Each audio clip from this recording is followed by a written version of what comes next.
Bienvenidos a este nuevo webcast. Les habla Richard Santa, yo soy el editor de la revista AVI Latinoamérica. Los invitamos a este webcast en el cual queremos conocer la experiencia de un miembro de la industria audiovisual que nació en América Latina, pero ha hecho su empresa y ha ganado mucho terreno en la industria europea. Es una historia muy interesante que tuvimos la oportunidad de conocer a comienzo de año en la feria en Ámsterdam y queremos contárselas a ustedes y por eso hemos invitado. Nos acompaña desde Francia Hernán Poblete. Hernán, bienvenido y muchas gracias por haber aceptado esta invitación. Mucho gusto, Richard. El gusto es mío. Bueno, Hernán, cuéntanos un poco para comenzar. Naciste en Chile y llegaste a Nací, Francia. nas- nací en Santiago y por diferentes razones me aterricé en Francia en 1977, acompañando como director de producción un grupo musical chileno bastante conocido que se llama Los Jaivas. Yo me vine con Los Jaivas desde Argentina a Europa en el año 77 y estuvimos juntos, seguimos juntos trabajando. Yo trabajé más de 10 años con ellos y seguimos juntos aquí en Europa, basados en Francia. Ellos fueron los que se quisieron venir a Francia y estuvimos juntos hasta el año 82, 83, 84, en los que progresivamente nos fuimos separando. Y yo, cuando estaba organizando una gira de los Jaivas en Estados Unidos, en el año 83 me tocó ver unos afiches de un festival de música en Los Ángeles que se llamaba el US Festival, US, un juego de palabras entre United States, US y US de nosotros. Me tocó ese festival, dije, ¿por qué no voy a mirar ya que estoy aquí? Y fui a verlo. Y cuando llegué a ese festival veo tres tremendas televisiones gigantescas de pleno día que se veían en pleno sol.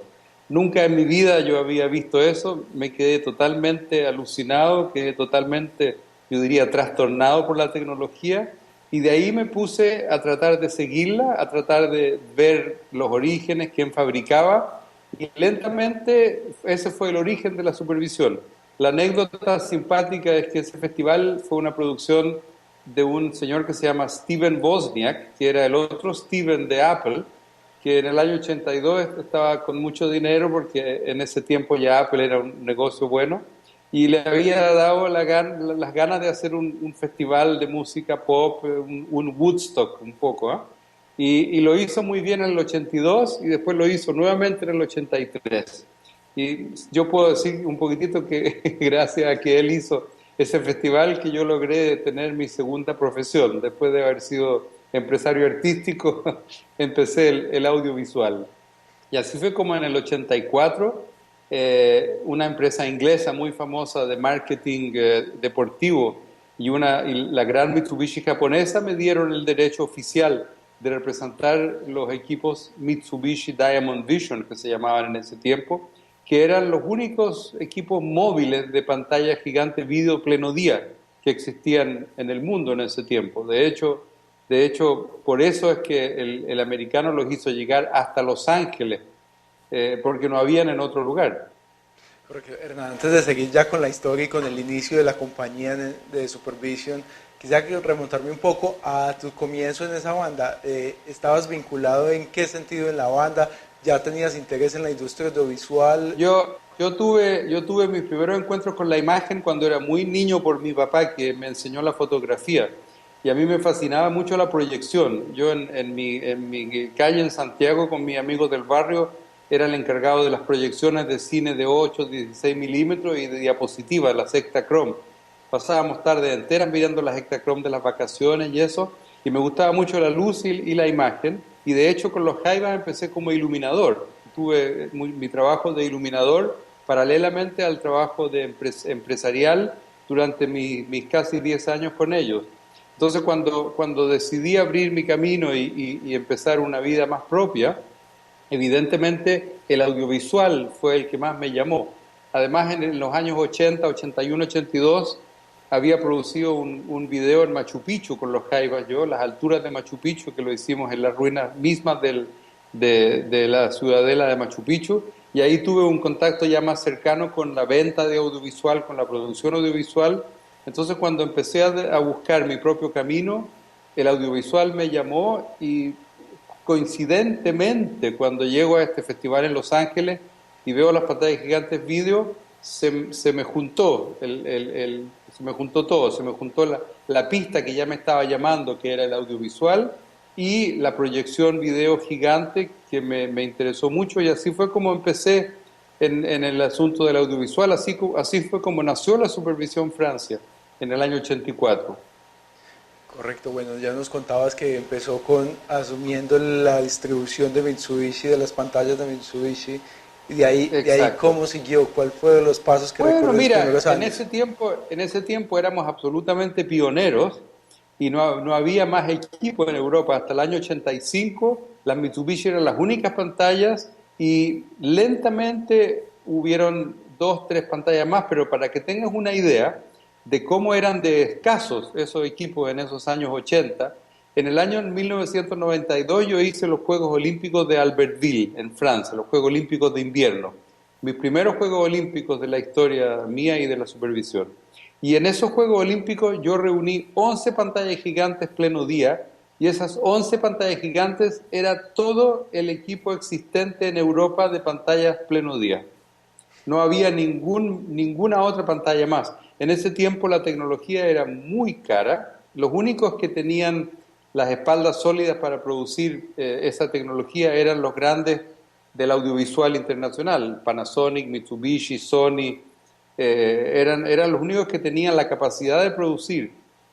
Así que el negocio estaba muy cerrado, había muy poco stock disponible, éramos muy pocos los que podíamos tener acceso a ese equipo. Y entonces había a la vez una rareza del equipo, un efecto pionero, precios bastante altos. Yo me acuerdo mis primeras entrevistas con gente importante, incluyendo uno de los fundadores del famoso Canal Plus de Francia. Él me decía, pero señor Poblete, yo no le creo, si un proyector video no se ve en pleno sol. Yo le decía, no señor, no es un proyector, en la pantalla produce la imagen desde el interior con pequeños puntos catódicos muy luminosos. Es cierto que al comienzo la tecnología era extremadamente vanguardista. Correcto. Bueno, ¿cómo fue esa experiencia de usted, un chileno, aunque ya llevaba unos años viviendo en Francia? ¿Cómo fue esa experiencia de abrirse campo en una industria, en un país lejano al suyo? Bueno, tuve que trabajar bastante, no fue nada fácil, pero yo tenía bastante convicción y mi convicción era bien fundada porque en cuanto ya el producto se empezó a dar a conocer y como para suerte mía no teníamos competencia, la empresa se desarrolló lentamente y seguramente. De hecho, el negocio fue creciendo lentamente, hicimos eventos. Yo tuve mucha suerte de estar en un país como Francia, que es un país intermedio entre la seriedad del norte de Europa y el aspecto más latino, más festivo del sur de Europa. Francia está como en un intermedio, entonces eh, cuando yo empecé había mucha actividad, muchos festivales, mucho presupuesto para la cultura, mucho evento deportivo y el desarrollo fue constante. En los años 89 tuvimos en Francia el bicentenario de la Revolución Francesa, que fue mi primer evento con 5 o 6 pantallas gigantes. Eso en ese tiempo era absolutamente único, no se había hecho nunca antes en Europa un evento tan grande. Tuvimos la suerte de ser pioneros y de poder visualizar lo que podía pasar en el futuro con esta tecnología. Y así, imagínate, 89, 90, 91, 92. En el 92 hacemos los Juegos Olímpicos, 11 pantallas gigantes en la nieve, instalaciones difíciles con trineo, instalando a menos 10 grados. Después hicimos Barcelona, los Juegos Olímpicos de verano en Barcelona. Después hicimos en el 94 los Juegos Olímpicos de Lillehammer, en Noruega. Y ahí íbamos creciendo, los clientes iban pidiendo más pantallas en el atletismo, en las carreras de caballo, en los eventos de deporte, en interior y en exterior. Siempre fue creciendo el pedido y la necesidad, la creatividad en el uso de las pantallas fue creciendo, fue desarrollándose también. Los años 90 yo diría fueron unos años donde el uso de pantallas gigantes se desarrolló en la mayoría de las federaciones deportivas grandes y de los eventos artísticos, culturales, políticos, religiosos. religioso. Nosotros le pusimos pantalla a Juan Pablo II desde el año 85 en Francia y en Austria. Empezamos a trabajar con él.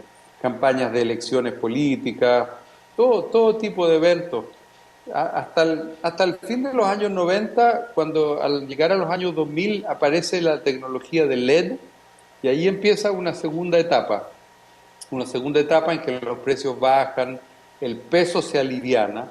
Calcula tú que las pantallas de los años 80 pesaban 40 toneladas. Una pantalla de 55 metros cuadrados estaba construida en 3 contenedores marítimos de 17 toneladas cada uno. Dios. Entonces, era difícil trabajar. Cuando llegó la tecnología de LED en los años 2000, pudimos hacer nuevas cosas, pudimos empezar a trabajar en el interior, el píxel se hizo cada vez más pequeñito. El píxel de las primeras pantallas medía 90 milímetros, cada píxel. Había que estar a 60, 70 metros de la pantalla para no ver más el píxel. La llegada de la LED fue una gran revolución y fue el comienzo de una nueva vida para la tecnología de la difusión video gigante, y es lo que estamos viviendo hoy día. Lo que estamos viviendo hoy día empezó al fin de los años 90, 99, 2000, 2001 y no ha parado de desarrollarse, y hoy en día tú ves, la LED ha invadido el mercado del audiovisual y el mercado de la iluminación. Y el mercado hoy día, el mercado de la luz también. Aquí en la pieza donde yo estoy, todas las luces que tengo alrededor mío son luces de LED. Correcto. Hernán, esa experiencia de los primeros años haciendo grandes eventos ha continuado, y hoy todavía usted sigue participando en los grandes eventos que se realizan en Europa. Por supuesto, nosotros tenemos una historia bastante rica. En el deporte somos una de las empresas más reconocidas como una colaboración continua. De hecho, en Sochi, en Rusia, los Juegos Olímpicos de Invierno del 2014 fueron mis Juegos Olímpicos número 9. Yo he concluido, terminado y exitosamente 9 Juegos Olímpicos. Yo creo que hay pocos profesionales que tienen ese récord. Correcto. Y también estamos muy implicados en grandes eventos deportivos, las Copas del Mundo de fútbol, las Copas de Europa de fútbol. Hemos visto todo el desarrollo de lo que se llama Fan Zone, estos sitios donde los fans de un deporte se reúnen para mirar un evento deportivo mayor, un campeonato del mundo, una Copa del Mundo, alrededor de una fiesta, con un espectáculo, con un escenario, y el plato de fondo es el evento deportivo live. Y estos eventos, los fan zones, o los fan fest como se llaman también, han tenido tanto éxito que reúnen, por ejemplo, en Ucrania y en Polonia, en el Euro del 2012, los fan zones tuvieron 7.200.000 espectadores, y la audiencia de los estadios solamente llenos fue de 1.200.000. 6 veces la audiencia de los estadios llenos, la fan zone. Se creó un evento en el evento. El audiovisual masivo ha permitido darle mucha riqueza a los eventos masivos. Hernán, usted desde su experiencia me corregirá si me equivoco. Los eventos deportivos y el espectáculo que rodea los eventos deportivos son uno de los eventos que ha jalonado más la industria audiovisual, que ha permitido que se desarrolle, que ha permitido probar nuevas tecnologías, que ha permitido que se hagan más visibles y que la gente se acerque más a la industria audiovisual. Muchísimo. Mira, esto empezó en el Mundial del 62, tú no eras todavía nacido todavía. En el Mundial del 62 en Chile se utilizó para que la televisión llegara a Chile. Cuando Chile ganó el Mundial, también Chile sabía que ese iba a ser el lanzamiento de la televisión en blanco y negro en Chile. Estamos hablando del 62. En el 68, los Juegos Olímpicos de Invierno en Grenoble, en Francia, fueron el lanzamiento de la televisión en color. Los años 90 fue el lanzamiento del HD, de la televisión HD, que empezó primero por el formato. Acuérdate que antes estábamos en 4 tercios. en los años, primero hubo que pasar al formato 9:16, 16 noveno, siempre en baja resolución. Después tuvimos el HD Ready, que fue intermediario, y después tuvimos el Full HD, los Juegos Olímpicos de Torino, de Sydney. Lentamente fueron implementando el HD. Hoy en día los eventos deportivos están implementando el 4K, por ejemplo, el 3D también. Es cierto, los eventos deportivos han contribuido mucho al desarrollo y al paso que tiene que dar la industria para pasar de una tecnología a otra. ¿Para qué hablar de la cámara lenta? De la cámara lenta a la super lenta, hoy día ya vamos en la hiper lenta, que claro, cuando tú ves en el atletismo, cuando se le mueve la mejilla aquí a los atletas, se ven unos detalles maravillosos, los teleobjetivos. Es impresionante, el audiovisual ha ganado mucho, mucho gracias a los grandes eventos deportivos. Hernán, nos ha contado usted en esta entrevista que desde la década del 70 está en Francia y ha hecho su empresa en Francia. ¿Ha tenido alguna relación con la industria audiovisual latina? Mira, empezamos una empresa pequeña en Santiago que empezó en el año 2000. La primera pantalla que yo llevé a Chile la llevé en el año 2000 cuando Santiago organizó los campeonatos del mundo junior de atletismo. Y ahí la tenemos la empresa, una empresa chiquita que está en Santiago. Es el mundo del audiovisual en Chile lo conozco bastante bien, de hecho voy para allá la semana próxima. El mundo del audiovisual lo conozco bien en Brasil también, por haber estado muy cercano de la Copa del Mundo de Fútbol y ahora de los Juegos Olímpicos que se vienen en el 2016, pero no conozco el resto. No sé qué sucede en Uruguay, Colombia, Ecuador, Perú, nada. Ahí estoy totalmente desconectado. Imagino lo que sucede por el conocimiento que tengo, pero no tengo más contacto, ¿no? Bueno, y desde su experiencia, ¿cómo ve la industria audiovisual en Chile y en Brasil? Bastante bien, bastante bien. Por supuesto, es normal que aquí en Europa tengamos mucho más avance porque tenemos terrenos de desarrollo, tenemos la suerte de tener estos mega eventos, de tener medios financieros también, de tener parámetros de calidad que son altos. Países como Alemania o Gran Bretaña, por ejemplo, tienen parámetros de calidad que dan gusto. Tú en Chile o en Brasil te enfrentas al problema del presupuesto, el organizador del evento está con el presupuesto ajustado, te dice no puedo, por favor veamos cómo bajar el costo, etcétera. Tú vas en estos países, vas a estos grandes eventos. Los grandes eventos son impermeables a las bajas de la economía. En el año 2008 el mundo entero estaba en crisis económica. Yo hice el Euro 2008 en Suiza y Austria, hice los Juegos Olímpicos en China, los presupuestos estaban intactos, no hubo ninguna baja de presupuesto por razones de crisis financiera. Entonces, esas son cosas que hacen que nosotros aquí en Europa podamos tener niveles de trabajo más altos que en América Latina, no hay duda. O sea que casi el tema del presupuesto termina afectando la calidad de los eventos en América Latina, por lo que... En cierta parte sí, es lógico. Es un nivel, una cosa de nivel de trabajo. Es menos notorio en un evento mientras más pequeño el evento, menos notoria puede ser la diferencia, digámoslo así. Mientras más grande el evento, más notoria puede ser la diferencia. Correcto. Hernán, usted ha estado ligado a todos estos eventos deportivos. Me decía que estuvo participando en el Mundial de Fútbol el año pasado en Brasil y que va a participar en los Juegos Olímpicos de Río. ¿Cómo hace esa vinculación tan estrecha que tiene con los eventos en todo el mundo? Porque hemos ido dando soluciones a través de los años. Empezamos como empezamos muy temprano, fuimos recogiendo relaciones, fuimos recogiendo referencias, fuimos dando pruebas de que sabemos hacer las cosas con calidad, con seriedad, y nos piden, nos tienen confianza, saben que somos una empresa fiable y que va a estar en tiempo y en hora con la calidad que se requiere. Correcto. Hoy Supervision tiene ya 30 años en el mercado. 31. Estamos haciendo nuestro 31º.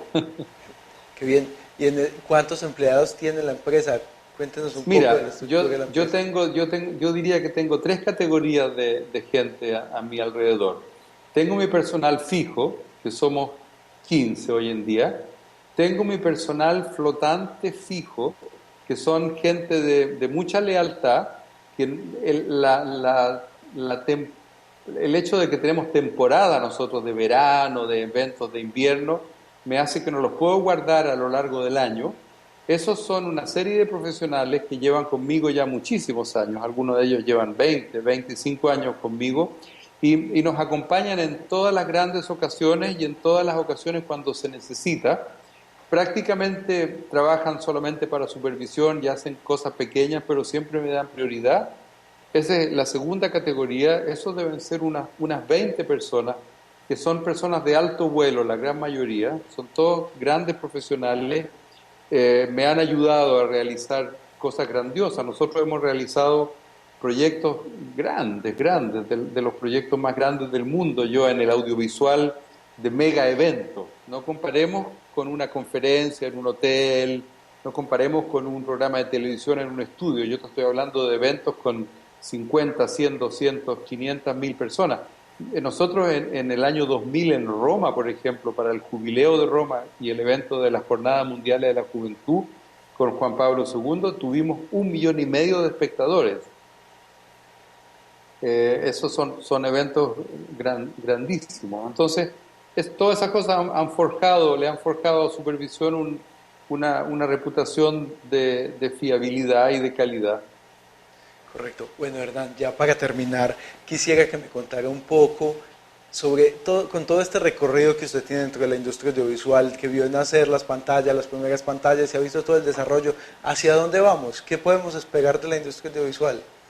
¿Cuál es el futuro? En la parte que nos concierne a nosotros, que en inglés se llama el display, la difusión vídeo, la difusión de la imagen, mira, tú ves, estamos yendo hacia el 4K, ya en el IEC de Ámsterdam ya habían unas pantallas de LED en 4K, estamos yendo cada vez a una mejor resolución, estamos yendo cada vez a una mejor fidelidad en la reproducción de la imagen, cada vez los colores son más fiables, son más parecidos al color real, el contraste es más bueno, la visibilidad pleno sol es más buena, en el indoor estamos llegando a unas calidades bellísimas, los salones del automóvil son uno de los eventos que más usa pantallas gigantes indoor, eso ya se está usando, estamos lentamente reemplazando a veces los proyectores vídeo en las conferencias también, porque hay más nitidez de lectura, hay más luminosidad, no hay necesidad de apagar las luces.